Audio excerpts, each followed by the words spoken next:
All right, Jay, 1932 Dallas. Let's go back. Tell me about life when you were just a little boy. Well, I was born on May 23rd, 1932, at Baylor Hospital. Well, the first thing that I remember is that we lived at the Melrose Hotel, which was at that time apartment units. And I had free run of the hotel. There was an elevator operator, and she took me up and down, and I had apartments that I could go to for cookies, and I could go to the front desk and pick up change that different people left for me periodically. And this was before 1936, so I was very young. Originally, my dad worked in the family business, which was a laundry. My grandfather owned two laundries in Oak Cliff, the Lakeside and the Paramount. And the whole family worked there. And the next thing I remember is that he worked as director of athletics for the city of Dallas. He had an office downtown in the municipal building, which I'm not sure is still the municipal building. Did they ever tell you how he was able to go from the laundry business to that position? Not really. Yeah. And he also had an office in the automobile building out at Fair Park, where in the wintertime they ran basketball 24 hours, well, not 24 hours, but all day long and half the night. He went into his own business of raising money for entities like the Lions Club, the Kiwanis Club, etc.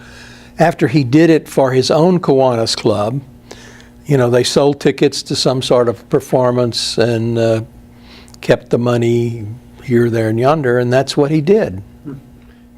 I never knew my grandfather on my dad's side.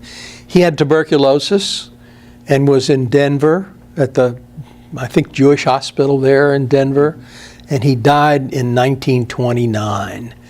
And my parents didn't get married till 1930. So he was not around. Molly, my grandmother, had a little small house on Warren Avenue, very close to Colonial Hills School, which I'm not sure is there still, but probably is. And she made ends meet, I understand, by selling notions, pins and needles and buttons and thread and what have you. And then as the family grew up, they gave her some money to live on. She had an ice box to the day she died. She would not let the family give her a refrigerator. And it was really sort of interesting because in the front window there was a sign, and it had 25, 50, 75, 100, depending on which was up. The iceman would bring ice to her ice box. And in the summer when I stayed over there as a little kid, she had a red wagon, and there was an ice house 2 blocks away. And if we were running low on ice, I would go over to the ice house and buy 25 pounds and bring it home. Yeah. She boiled clothes in the backyard in a big wash tub.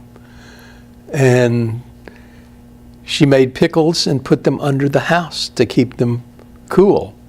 Obviously, the house was not air conditioned. There was a guy who came and killed chickens for her in the backyard. And that would be dinner sometimes for the whole family. On my mother's side, Marcus Gendel married Peschel, and they had a child named Hyman Gendel, who was my grandfather. And he was born in Poland, so I presume Marcus and Peschel lived in Poland. My grandmother, Toby, was born to Mayor von Horen, which came out translated Gorin. And she was born in Tomashev, Poland. And Hyman was born in Moldachek, Poland. And then my mother, Fanny Adele Gendel, was also born in Tomashev, Poland. And of course, my father was born in Odessa, Russia. My grandfather, who was Jacob Beck, married Molly Pollock Beck in Odessa, Russia. And my grandfather died in 1929. Their children were my dad, Maurice, Elizabeth, Samuel, Frida, Kate, Goldie, and AJ. And I think AJ's real name is Abe Jacob. But anyway, my grandfather, Jacob, came to this country with Elizabeth, the two of them by themselves. And they probably came in through Ellis Island, ended up in Chicago, stayed there for a while, and then came to Dallas. My grandmother, Molly, brought the rest of the kids by herself, and I don't know what port she came into, but they actually joined up in Dallas. Yeah. Now, Hyman and Toby came into Galveston and migrated up to Dallas, where originally I think they had a grocery store. And then ultimately he bought, developed, whatever, the laundries. The ones that came out of Russia came because of bad problems. Right. And one story that I remember was that my grandmother traveling with the kids, and one of the kids fell out of the train at a train station and broke his leg, and they all had to stop there and get him repaired before they could travel on. And I think that was Uncle Sam. Yeah. I know that Hyman was either a carpenter or cabinet maker, because when he came in through Galveston, he stopped somewhere around Marshall at a train building facility and helped build train cars for a while. That was before he came up to Dallas. Yeah. Well, the Depression was very difficult for the laundries. People quit doing laundry at laundries. I mean, they were making less and less money. And my father and my grandfather got together with the employees and said, look, we know everybody's having a hard time, and so are we. We have two choices. We will either close the laundries altogether and send you all on your way, or we will share with you whatever we had. And, if it was $1 a day, that's it. And if it's $2 a day, that's it. And we'll keep working and we'll keep doing things. Yeah. And the employees decided to stay. We lived on Park Row. We lived in the 2900 block of Park Row in a fourplex. It's interesting because the Sussmans lived upstairs, and one of the boys, R.E., was basically my age. The Rutchicks lived across the street. Morris Rutchick was my age. The Aronoffs lived down the street on the corner. And Billy Aronoff became a very famous doctor here in Dallas. And going down Park Row to the west, there was a railroad track 1 block west of I'll think of it later. Okay. And on that block was a large 3-story frame building, which was a Hebrew school. And I would ride down from my house in the 28 or 900 block and go to Hebrew school on my bicycle and play and do whatever. And then that house got torn down. And the Hebrew school moved across a street there that I can't remember the name of to the second house. And that's where the Hebrew school remained, and that's where I went. The Hebrew school head was a Mr. Levine. I remember that. And his children were Rayfield and Ami. And they lived within 2 or 3 houses of where we lived in the 2900, 2800 block, whatever it was. They built a house, a duplex on the corner. Edgemere was the name of the street that I can't remember. Corner of Edgemere and Park Row. The Spirituses lived in one of the duplexes side. We lived in the other. And the rest of that area, the rest of that whole block was empty because the city was saving it for an expressway to come years later, which is the Highway 45 and 175 going south, which is now there, that takes up that whole block. But we had what was called Beck's Lot at that time. And Beck's Lot is where all the kids gathered and played football in the winter and base softball in the summer. And we got together there, chose sides, and played. Anyway, I remember coming home from school on December the 7th, and the radio was on, and they were broadcasting that Pearl Harbor had been struck. So I remember that. We're at war. And things changed. I don't know whether they had changed before or slightly before or after that, but there were gas coupons. Rationing. Right. Yes, there was rationing. And you put these stickers on your car. You were an either A or a B or a C. And there were stamps to get food and stamps to get meat. And my mother collected grease and gave it back to the butcher in exchange for stamps.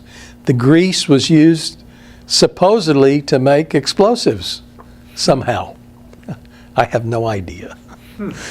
But that's what I heard. The one relative that was in the war was A.J., my uncle on my father's side. He had gone to SMU Law School, got a law degree at night, and enlisted into the judge advocate's office in Washington. And when the war came about, he re-enlisted into the Air Force and took his training in San Antonio. We went down there for his graduation. And he was a fighter pilot in the Pacific during World War II. After the war, I'll jump forward a bit, he retired from the military, had married a lady called Ann Michelin, went to work for his brother-in-law in a dress manufacturing business, and General Curtis LeMay called him on the phone and said, "We'd like you to come back into the military. We'll let you come back in at an increased rank over what you retired as, and I want you on my staff." And he did it. So he went back in to the military and worked his way up to a 2-star general. Wow. What's his name again? A.J. Beck. In the next block over from our house was John Henry Brown School. Okay. And that's where I went to grammar school. And high school? Forest Avenue High School, which is now James Madison. Tell me about high school life for you. Well, high school was fun.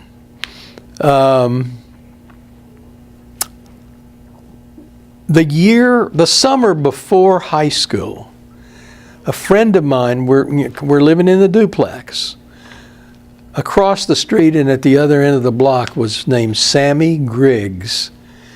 And Sammy came over and said, you know, I'm in this ROTC program at the high school, and we're going to Camp Dallas out in Mineral Wells for the summer.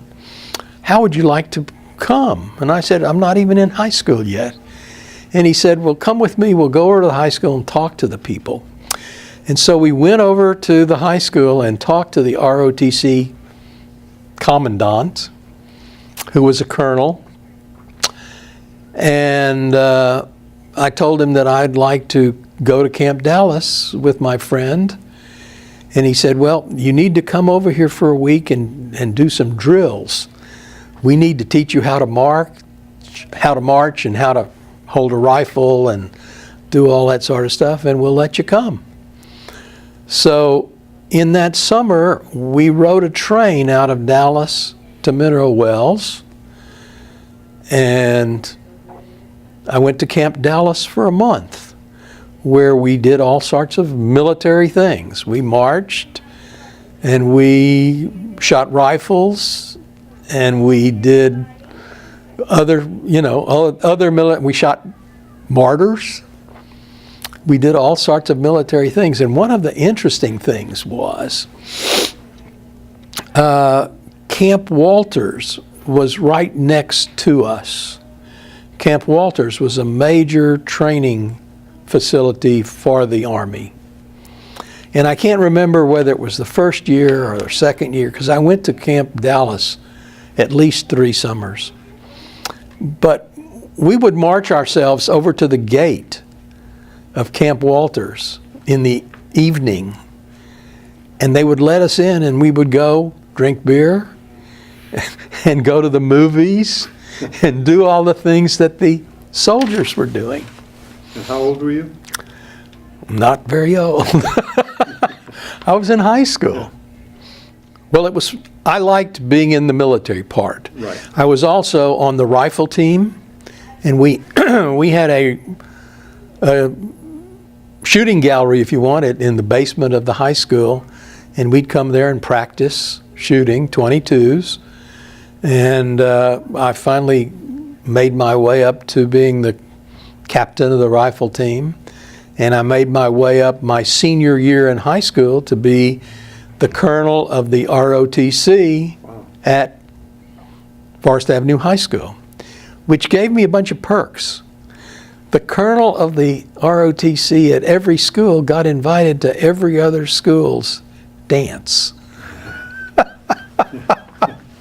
So all during my senior year, I would be invited to the dance at Hillcrest, not sure Hillcrest was one, at Tech, Sunset, Woodrow Wilson, etc.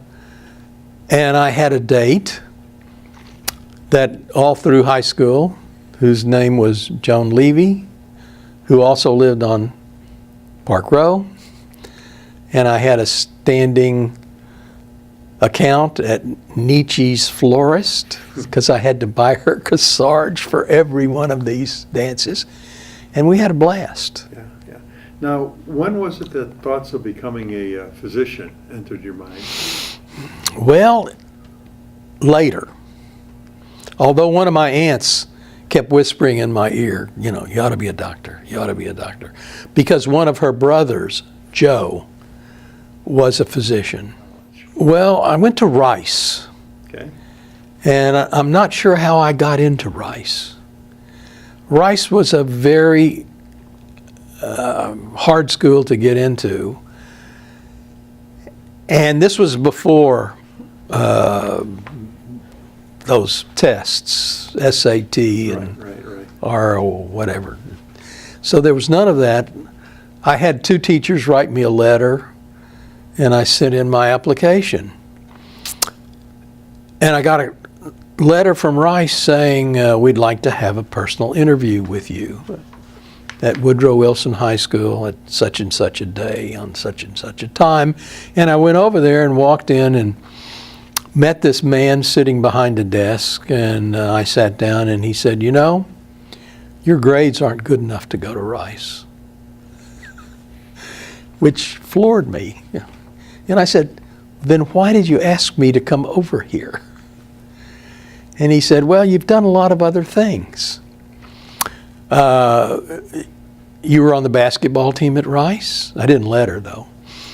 You were on the tennis team, not at Rice, basketball team at Forest. You lettered in tennis at Forest.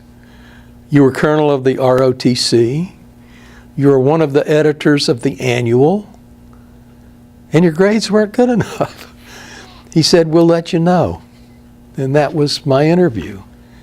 And I got a letter later saying, you've been accepted, however, we have no room for you in the dormitory. So find your own place to live. That's how I got to Rice. Well, the first day at Rice, you walk in and you meet a counselor who says, what do you want to do with your life? What courses do you want to take? And I said, I don't know. I said, I might want to be an engineer or a scientist or a physician.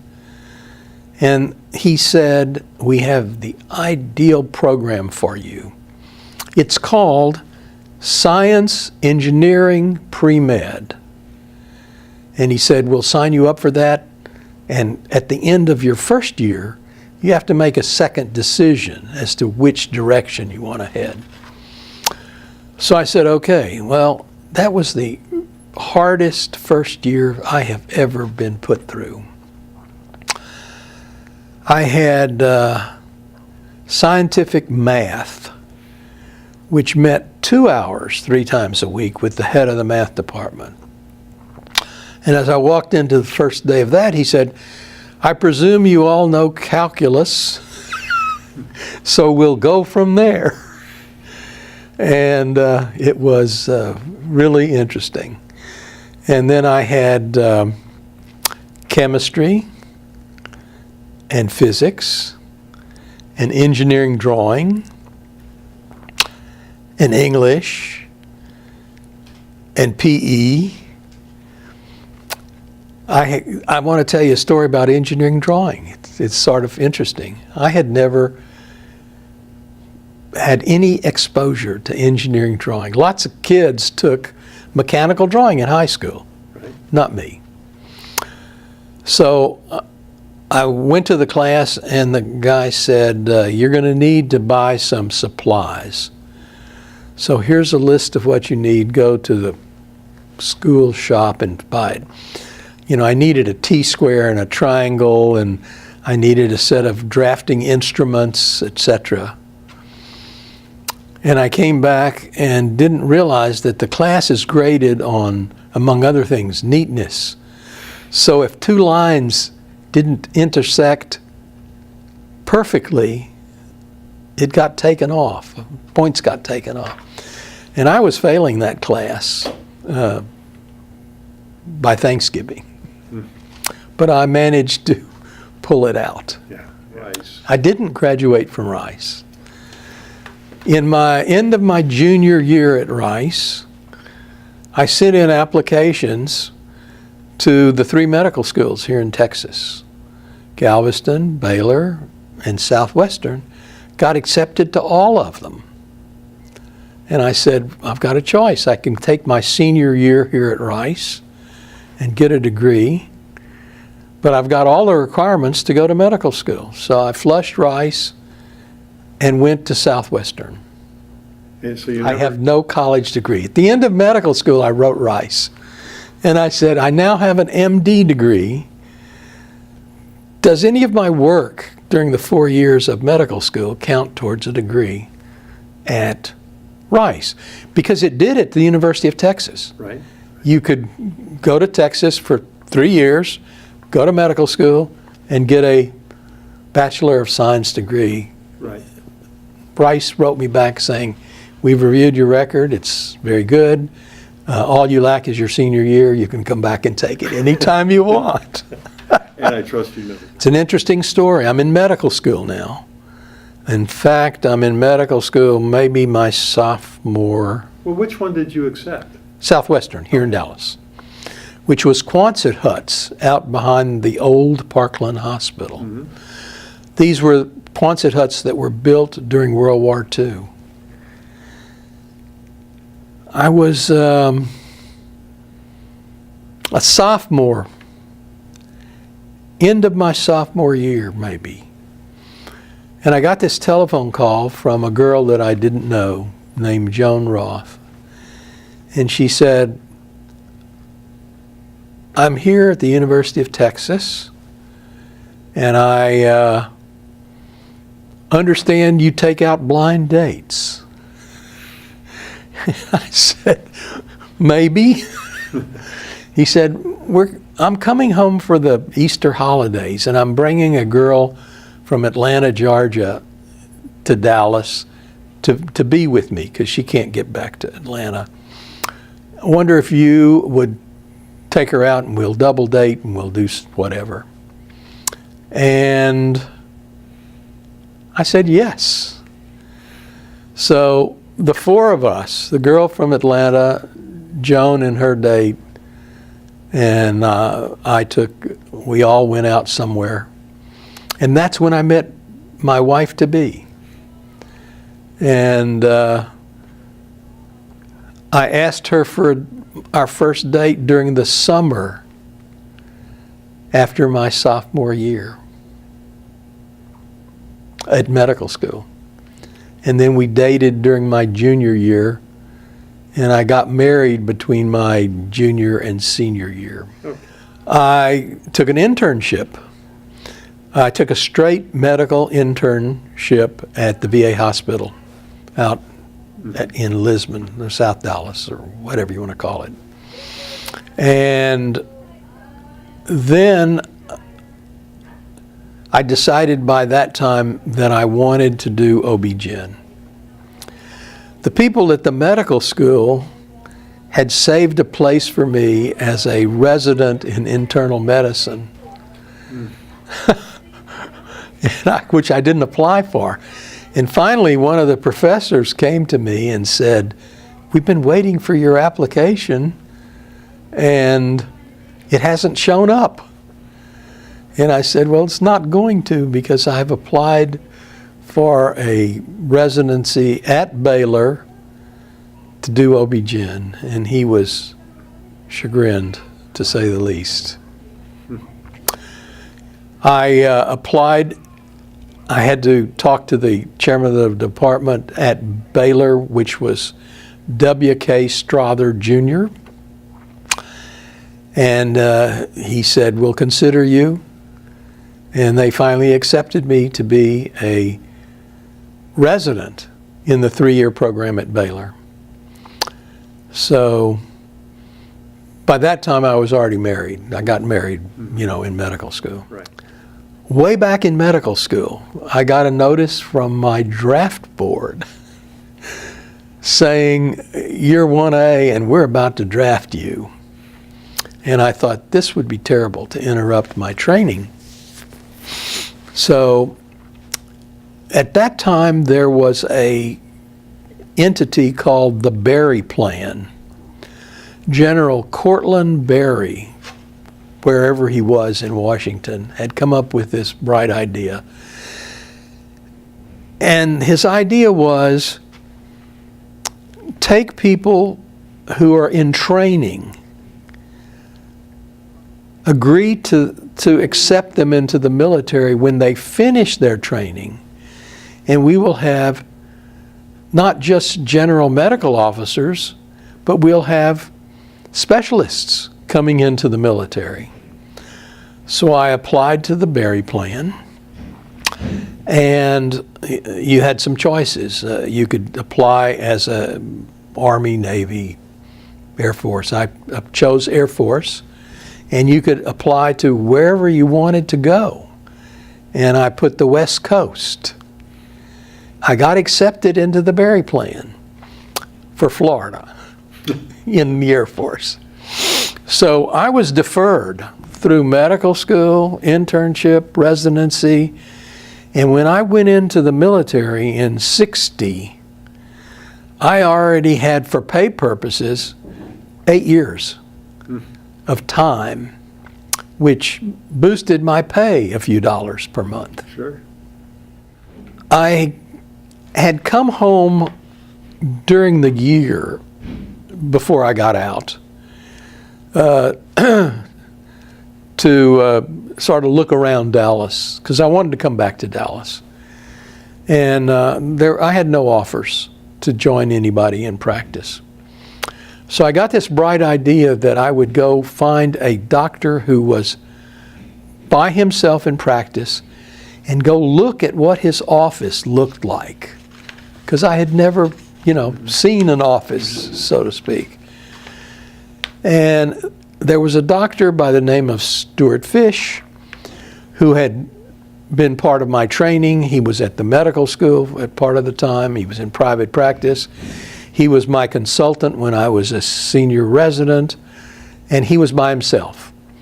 So I went over to his office at 712 North Washington and went in, and he wasn't there, but his nurse was. And I said, would you mind if I looked around just to see what an office looked like? And I drew a sketch of the office so that I can hand it to somebody and say, build me an office. And he showed up as I was leaving. And he said, I forgot all about you. I didn't realize you were getting out of the military at this time. I have asked somebody from the East Coast to join me in practice. And depending on what he does, I'll let you know, and you can join me in practice if he says no. And that's what happened. So I joined Stuart Fish in practice, and we had a very interesting deal. Monetarily, zero, but I could use his office and his nurse and cover for him at night and weekends periodically and build my own practice. I had been with him for a few months, and he said, I want to leave town this weekend. I've got a trip I need to take. I said, no problem, I'll cover.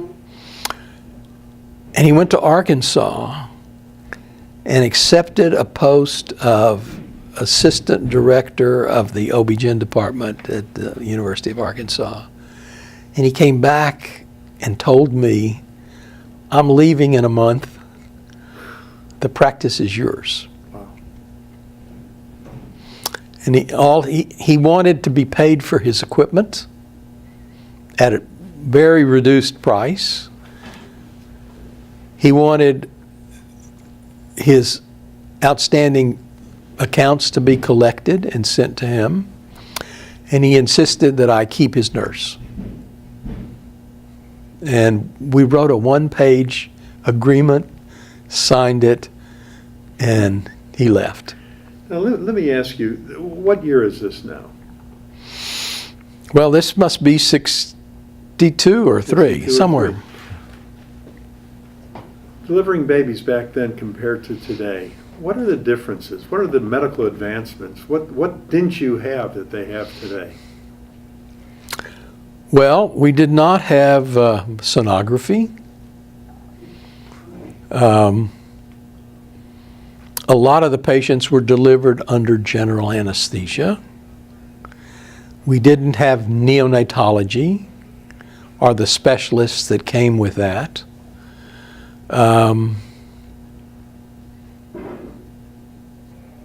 Otherwise, it was pretty much the same. Mm-hmm. Mm-hmm. Now, did you see that technology come into play before you retired? Yes. What did you think? Where Well, was it when I started? Yeah, it was really sort of neat. Yeah. Anybody famous out of those 6,200 babies? Yeah, well, there's some very well-to-do babies that I'm not going to name. Okay, okay. Fair enough. When did you get your first car? When I was in when I was in Rice, at Rice, my dad bought me an 11-year-old Chrysler. What did he pay for it? Probably nothing, or hardly anything. It used as much oil as it did gasoline. I bought used oil from Sears in gallon cans. It was just black stuff, and I poured it in. I had to stop and put oil in, coming back and forth from Houston to Dallas. What year did you and Joan get married? We got married in '55. Happiest time in your life? It's great fun, right? Yeah. Was there an invention in your lifetime that came along that you said, wow, how did we ever get along without that? And it doesn't necessarily have to be in the medical industry, or possibly, but did something come along that you went just, wow? Well, obviously, the chip came along, and all of the advances from the chip forward. Right, right. Let me go back to some things that I did in medical school that you couldn't do today. Okay. I got a job between my senior year working for Dr. Abe Browdy at the medical school. And he was head of the infectious disease department. So I got this job with him, and he said, I've got a couple of projects that I want you to do this summer. We have been growing our own E. coli, which is a gram-negative bacteria, and we have been injecting it into rabbits to see what happened, to their blood and their well-being, etc. And he said, I don't want to inject our homemade E. coli into people, but I'd like to use typhoid vaccine, which is also a gram-negative bacteria. And he said, I want to inject this into, I want to say victims, but volunteers. And I want to follow their white blood counts and their well-being and see what happens. That's what I want you to do. I said, where do I find these patients? And he said, at Parkland. So I would go to the wards at Parkland Hospital, and I would find somebody who had arthritis, and I would say, we have a new idea on the treatment of your arthritis, which is called fever therapy, and we'd like to do this and see if it helps. Sign a paper. And we would come back early in the morning and inject typhoid vaccine IV, and then I would do blood counts every 30 minutes thereafter. At 2 hours, these people would have hard shaking chills, 105, 106 fever, and that would wane away as the day progressed. We ultimately wrote a paper, and the paper was a monumental breakthrough in the diagnosis and understanding of gram-negative shock, which is an entity that was going on. No one understood what was happening. We were killing all the white blood cells, the neutrophils, and the white blood cell count would fall like a rock, and the patient would have this terrible reaction. And then we did it in people that had leukemia that didn't have any white cells. They all had lymphocytes. They had Right. chronic lymphatic leukemia. They didn't get sick.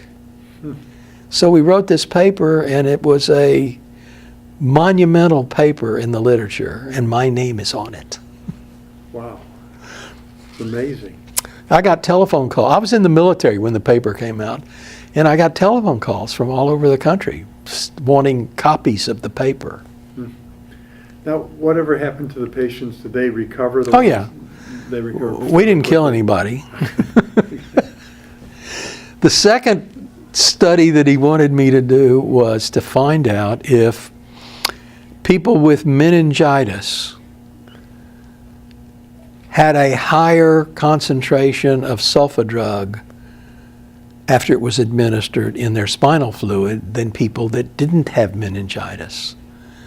So I developed a colorimetric technique to estimate the amount of sulfa, and then I would give people a dose of sulfa drug, those that had meningitis and those that didn't have meningitis, and see the difference. And the difference was the people with meningitis got a whole lot more medicine in their spinal fluid than the people that didn't have meningitis.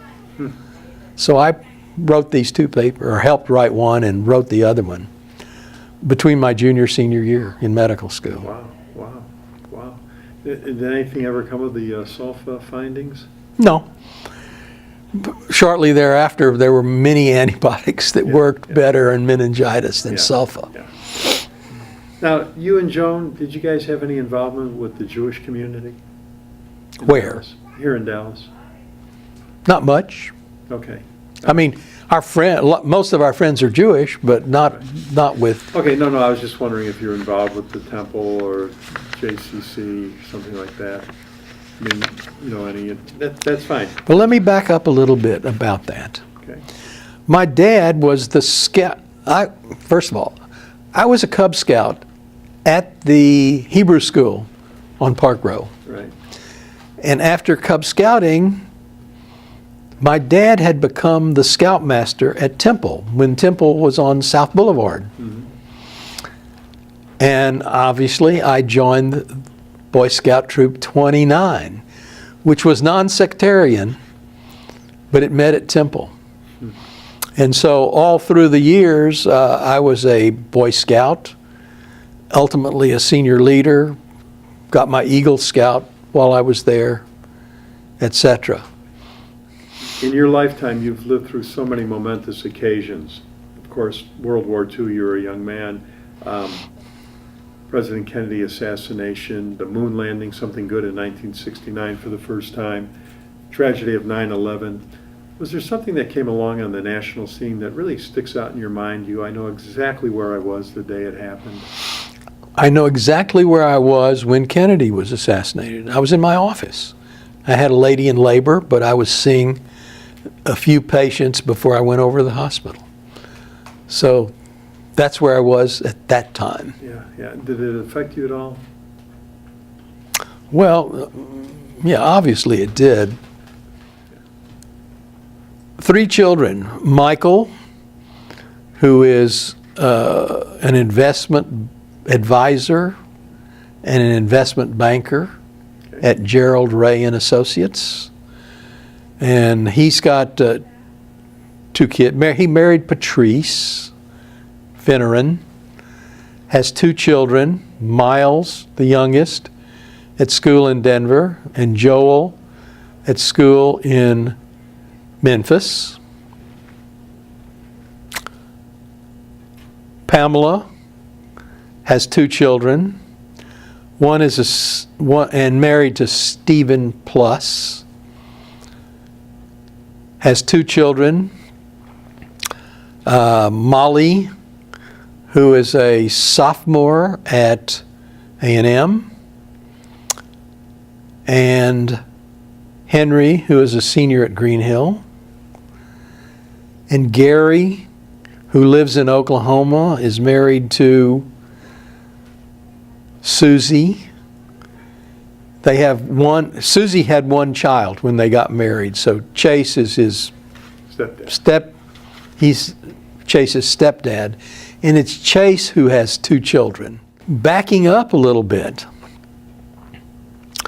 my grandmother and grandfather on my mother's side had a number of children. Of course, my mother, Fanny, my uncles, Neiman and Marcus, who were twins, my uncle Joe, and my Aunt Bess. And then on my father's side, the children are, of course, my father, Maurice, my Uncle Sam, who's the oldest. And Uncle Sam was in the dry goods business, I guess you call it. He worked at Sanger's, and then he owned his own stores down in South Texas and Houma, Louisiana. And then there was Frida and Lizzie and Goldie and AJ. Along with the other children from the marriage of Molly and Jacob Beck was Kate, Aunt Kate. Good boy. Yeah. Now you and Joan have 3 children, 2 boys and a girl. Right, 5 grandkids. right, 2 great-grandkids. right. What advice does great-granddad have for the next generation? Keep working.